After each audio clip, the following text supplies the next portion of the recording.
Well, it's a meaning that hard to express in words.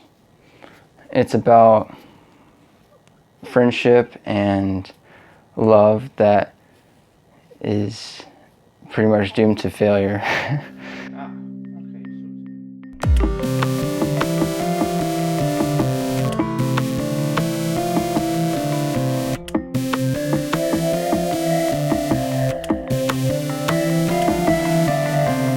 But there is hope. Oh yeah, it's just a little harder to find, I suppose. It's kind of at the end of those lost friendships and lost loves, there's a restart, there's a new birth to it. You've been doing music for quite a while. When did you start? Well, I've always loved music. And my friend William in middle school was the one who got me into it. That was like back in middle school. I was used to play drums, and we would jam sometimes, and So we had a little band. What was he playing? He was playing the bass. Okay. And so ever since then, we just keep going, and new opportunities have come up until now I'm doing it a lot more, so. So from the drums, you went to other instruments? Oh yeah. What was the first instrument you went to after the drums? I think it was, well, I've always just kind of like jammed on keyboard and guitar. Never been like an expert or anything. Were you formally trained, or is it something you taught yourself to do? I just taught myself. I definitely can't read music very well, so mostly ear. Mostly ear.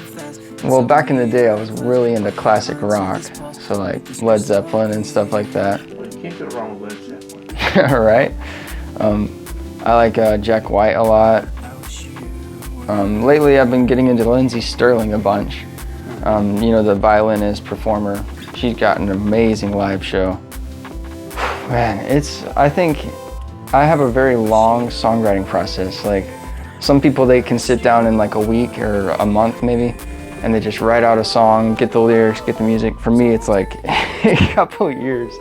A couple of years? Yeah, Wow. like I'll have this concept in the back of my mind, and I'll be thinking about it, and over time the concept evolves and more lyrics come, and then I just piece those lyrics together, and then eventually it becomes a finished song.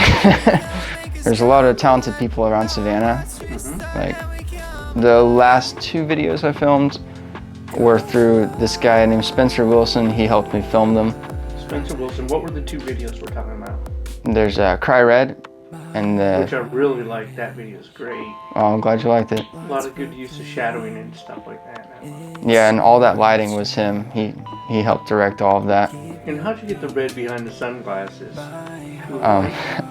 That was actually, so I wired red LEDs into these sunglasses and connected them to battery packs. What's the other one? Screen. Screen. So all of my music, the versions I just released to Spotify, those are actually secondary versions.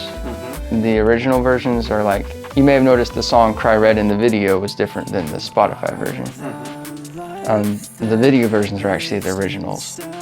And I kind of amped them up and made them more listener friendly for the streaming services. Okay.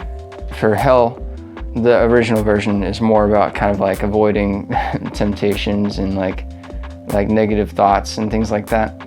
And then the Spotify version is just kind of like a fun, dumb song. It was across the southern half of the United States, like all the way out to Arizona. It was like a really amateur tour though. I lost a lot of money. Amateur tour, where were you playing? I was playing clubs, bars. We played a couple of house shows. Okay, and staying in pretty crappy hotels probably. Walmart parking lots, actually.